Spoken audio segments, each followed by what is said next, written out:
Hey, so the goal of this video is to compare fractions with common numerators, which means they have the same numerator. Two fractions, same numerator. So here we have a fraction chart, and you can use it for a few things, I guess, like seeing which fractions are equivalent. I can see that 1/2 is the same length or distance or amount as 2/4, which is the same amount of 3 of these 6. So you can just see right there what's equivalent. Or I can take, for example, 2/3 and see that it's equivalent to 4 of these 6. So you can use a fraction chart like that. But something I noticed as I'm looking at the fraction chart is that as my denominator gets bigger, each of these pieces are getting smaller and smaller and smaller and smaller. And that makes sense because the denominator tells you how many parts make up the whole thing. And the more pieces that you have to make that thing up, each piece is going to get smaller. So a larger denominator means that the fraction is partitioned or broken down into parts more times, which means they're going to be smaller parts. And that's going to help us comparing fractions in just a second. All right, so let's use what we just talked about to help us compare these fractions. Now, we said we're going to compare fractions with common numerators, which means they have the same numerator. So both of these fractions have a numerator of 3. So for this is 3/5. If you take those fifths, those little pieces that we call fifths, I have 3 of them. All right, this fraction is 3/6. And so if you take those 6 that we have, I have 3 of them. I have the same amount of both. So really it comes down to which is bigger, fifths or 6, because I have the same amount of both.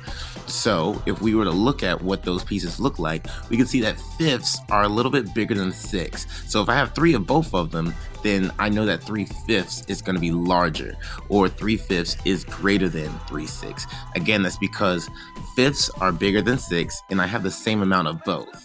Okay? Whenever I have the same amount of both, all I got to do is think about which one is bigger. Now, same thing. I have common numerators again.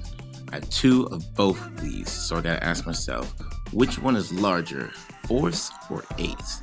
And so if I were to model what this looks like, I can see that this is what 4ths would look like, 2 of these 4ths, and here's what 2 of these 8ths would look like.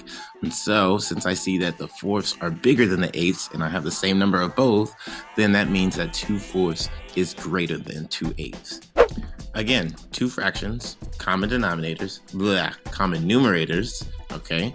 I have 1 of each of these, so just got to think about which one is bigger.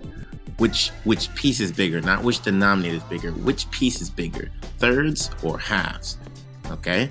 So I would model it like this. There's 1/3 because it's broken into 3 pieces, a little bit smaller than the halves, and then here's 1/2. And so obviously that means that 1/3 is less than 1/2. Do we have time for another one?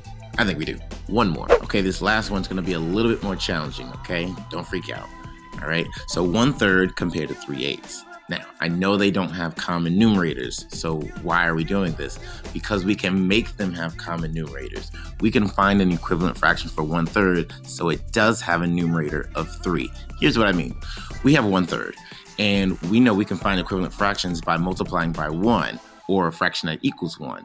So if I multiply 1/3 by 3/3, that'll give me an equivalent fraction that has a numerator of 3. So 1/3 times 3/3 equals 3/9, which means that 1/3 is equivalent to, or the same thing as 3/9. And then we can compare 3/9 to 3/8. All right, since we have the common numerators, 3/8 must be a little bit bigger than 3/9 because 8 is a smaller denominator than 9. And since we know 3/9 is the same thing as 1/3, that means 1/3 is less than 3/8.